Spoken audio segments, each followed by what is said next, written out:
Pedro, inteligência emocional, que é um termo que hoje em dia o pessoal fala tanto, é tema de livros.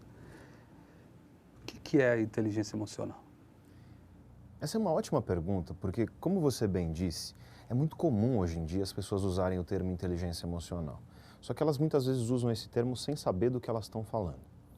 A palavra emoção, na verdade, é uma palavra das mais utilizadas, mas é daquelas que, se você sai pela rua e pergunta para a pessoa assim, você sabe o que é uma emoção? Todo mundo vai te falar que sim.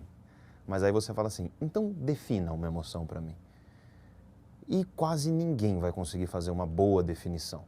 Às vezes algumas pessoas vão dizer assim, emoção é o que eu sinto. E aí eu te pergunto, se eu pegar um martelinho ortopédico e bater no teu joelho, você vai ter um reflexo patelar. Você vai sentir. É uma emoção? Aí o cara fala, não. Então emoção não é o que você sente. Ou pelo menos não somente isso. A primeira coisa para entender inteligência emocional é entender o que é emoção. O que é uma emoção? Então, imagine que você está na praia. Imagina que você vai adentrar a água. Então você resolve dar um mergulho, praia bacana, um dia de primavera gostoso, quente. Você entra na água, nada até o fundo. E aí você está lá numa experiência positiva. Mas quando você está lá no fundo nadando, você olha para o lado e passa a sombra de um tubarão do seu lado. É muito interessante o que acontece quando o teu cérebro registra a informação tubarão. No momento em que ele registra essa informação, ele ativa um programa de ação. Porque o cérebro ele é um aparelho biocomputacional, então ele está efetuando computações. E ele ativa um programa computacional que vai coordenar uma série de mudanças no seu corpo inteiro. Então, por exemplo, há uma variação na dilatação das pupilas, a boca seca, o estômago ele para de produzir ácido, o intestino para de peristaltar, se o intestino estiver cheio você solta, se a bexiga estiver cheia você solta. Ele vai coordenar o envio de sangue, por exemplo, para grandes músculos, como braço, perna, costas. A região digestória, a região do rosto, ela perde o sangue para esse sangue se distribuir naquilo que é mais essencial naquele momento. O cérebro ordena as glândulas do seu corpo a produzir cortisol, adrenalina, que são hormônios que vão te fazer, por exemplo, ter uma frequência cardíaca muito mais intensa, vão fazer com que você se torne muito mais focado no problema em questão. E olha, muitas outras coisas acontecem. O mero registro da informação tubarão fez tudo isso acontecer. E quanto tempo isso leva para acontecer? Menos de meio segundo. É muito, muito veloz. Se você entendeu tudo isso que eu falei, você sabe agora o que é uma emoção. A emoção é esse programa computacional do nosso cérebro que envolve uma relação com todo o corpo e que essencialmente é automático e vai te mover à ação. A emoção é um jeito eficiente que a natureza fez para que a gente se comporte de uma maneira eficaz sem perder tempo. É absolutamente automático. Você não olha o tubarão e fala, ó, um tubarão, acho que vou parar de peristaltar. Isso acontece, ponto final. O que é então a inteligência emocional? Muita gente diz que a inteligência emocional é você controlar suas emoções. E não existe isso. Não existe como você controlar a emoção. Pelo menos não diretamente.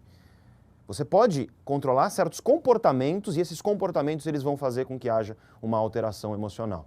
Então, por exemplo, a meditação é sabidamente um jeito de você controlar a sua respiração. E através, por exemplo, existe meditação de vários tipos, né? Um dos tipos é respiração.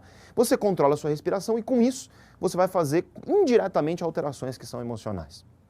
Mas controlar a emoção mesmo, na raiz, é impossível. Nosso cérebro ele não tem essa capacidade. E é por isso que inteligência emocional não é controlar as emoções. Inteligência emocional, na verdade, é você ser capaz, em primeiro lugar, de entender os seus processos emocionais. É a primeira coisa. Porque as pessoas têm perfis emocionais diferentes. Você tem pessoas, por exemplo, que elas têm um perfil mais introvertido. Você tem pessoas que têm um perfil mais extrovertido. Essas tendem a ser características de identidade, personalidade, muito difíceis de mudar. Quando você entende, por exemplo, que você tem um certo perfil emocional, você já sabe, por exemplo, qual vai ser o teu estilo de gestão. Você sabe, por exemplo, aquilo que te agrada mais, aquilo que te agrada menos. Supõe uma pessoa que ela é muito agressiva. Então ela naturalmente estoura, ela é explosiva.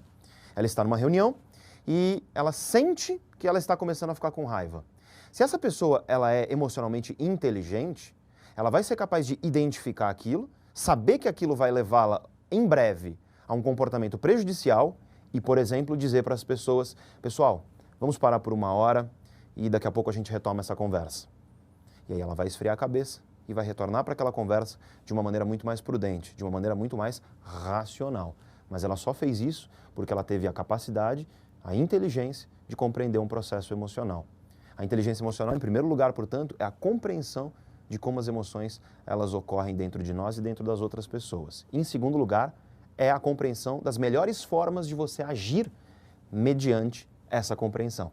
Então, agora que eu entendo como as emoções funcionam, como é que eu faço para agir melhor? A inteligência emocional, portanto, é isso. E ela ajuda a pensar nesse como eu faço para agir melhor também? Ou é apenas na parte de analisar e refletir a respeito disso? Sem sombra de dúvida ajuda. A inteligência emocional é hoje uma das coisas com as quais eu trabalho, processos seletivos de empresa. E dentro dos processos seletivos, cada vez mais você tem as empresas e organizações inserindo avaliações de inteligência emocional. Não basta você entender se o sujeito é inteligente, cognitivamente competente. É óbvio que é importante, mas a inteligência emocional está ligada com a capacidade da pessoa, por exemplo, de se relacionar bem com outros indivíduos. É muito importante você considerar isso na tua equação decisória, porque se você não considera, você está fazendo uma decisão incompleta. Por exemplo, o autocontrole. A gente sabe hoje que o autocontrole, ele não é uma coisa que você consegue fazer da mesma maneira ao longo do dia inteiro. Quanto mais você exerce o seu autocontrole, menos você consegue exercer. É como se o autocontrole ele fosse um recurso que se esgota, ele vai acabando. E aí então você imagina que no começo do dia teu autocontrole é muito grande, chega no final do dia ele é pequeno.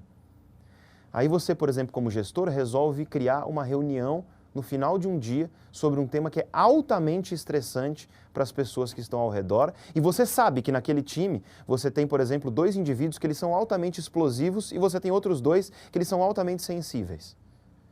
Você vai marcar essa reunião, as pessoas vão estar com o seu autocontrole lá em um grau bem pequenininho. E provavelmente você vai ter uma reunião onde as emoções à flor da pele, os sujeitos que são explosivos vão estourar, os sujeitos que são sensíveis vão se sentir altamente prejudicados, angustiados. E, portanto, se você fizesse uma mera mudança, uma alocação dessa reunião para o começo do dia, onde o nosso autocontrole ele costuma ser maior, você seria um gestor mais eficiente, você teria uma reunião mais eficiente. Essa questão do autocontrole é interessante. É a mesma razão pela qual você consegue fazer a dieta perfeitamente bem no começo do dia, chega no final do dia, você fica ansioso para comer uma besteira. Por quê? Quanto mais você usa teu autocontrole, menos você tem. Chega ao final do dia, normalmente, quando você não consegue exercer esse autocontrole com tanta eficiência. Isso faz parte de uma inteligência emocional. Isso faz parte de uma inteligência que te permite tomar decisões práticas mais eficazes, como no exemplo da reunião que eu dei. E a inteligência emocional tem a ver com perfil ou nada a ver? Tem tudo a ver com perfil, porque, no fim das contas, as pessoas, em primeiro lugar, elas vão ter níveis de inteligência emocional diferentes. Às vezes você tem um sujeito que ele tem um QI enorme, então, do ponto de vista cognitivo, ele é absolutamente eficaz, então ele consegue tomar decisões muito racionais, fazer planejamentos, etc., mas ele tem uma péssima inteligência emocional, uma péssima capacidade de identificar suas próprias emoções e as emoções dos outros e usar essa informação ao seu favor.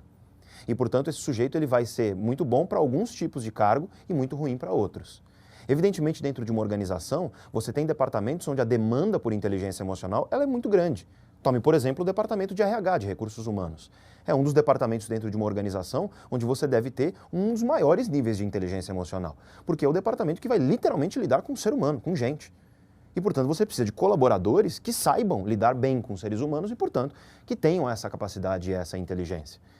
Então, é fundamental que a gente entenda que há perfis distintos em relação à inteligência emocional. Em primeiro lugar, do ponto de vista de que ela varia. Alguns vão ter mais, outros menos.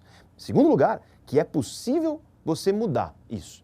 Inteligência emocional é uma coisa que você é capaz de desenvolver. Vários programas de treinamento, vários livros, várias possibilidades a gente tem aí de desenvolver isso. E, é claro, a melhor delas é na prática. É usar o conhecimento e efetivamente utilizá-lo e perceber os erros, os acertos, etc. Mas, então, é uma questão de perfil, alguns têm mais, alguns têm menos. Em segundo lugar, é possível desenvolver. Não é porque você tem menos que você não vai conseguir ter mais se você efetivamente se empenhar. Então, essa é uma segunda questão. E uma terceira questão, derivada disso tudo, é que os perfis, na verdade, eles muitas vezes são complementares nesse respeito. Então, por exemplo, você tem perfis afetivos, perfis emocionais que são mais agressivos. O sujeito que ele é agressivo, ele é necessariamente ruim? Não, depende. A agressividade, por exemplo, ela pode ser uma coisa usada ao seu favor se você trabalha num departamento de vendas. Agora, existem outros perfis que eles são os perfis mais integradores, mais colaboradores, de dar as mãos junto a um objetivo. Esse perfil é uma coisa ruim? Pode ser. Se você está num ambiente competitivo onde um pouco mais de agressividade é necessário, é importante que você abandone um pouco esse comportamento colaborativo e adote um pouquinho, adicione ali no seu portfólio um comportamento um pouco mais agressivo. Mas se você está num projeto, por exemplo, onde a integração humana é necessária, se você for agressivo nesse momento, você pode ter um resultado muito pior. Você pode ter um resultado que é o contrário do que você esperava.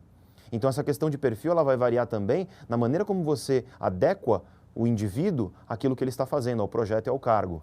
Quem é o mais inteligente emocionalmente? É o sujeito que ele consegue adequar-se a diversas situações onde as demandas de perfil afetivo elas são diferentes. Por exemplo, num ambiente mais colaborativo e num projeto onde a necessidade de colaboração é maior, ele consegue um perfil mais colaborativo. Num ambiente onde a agressividade ela acaba sendo mais necessária, ele consegue desenvolver uma postura um pouco mais dura, uma postura um pouco mais forte. É raro encontrar pessoas que têm essa capacidade.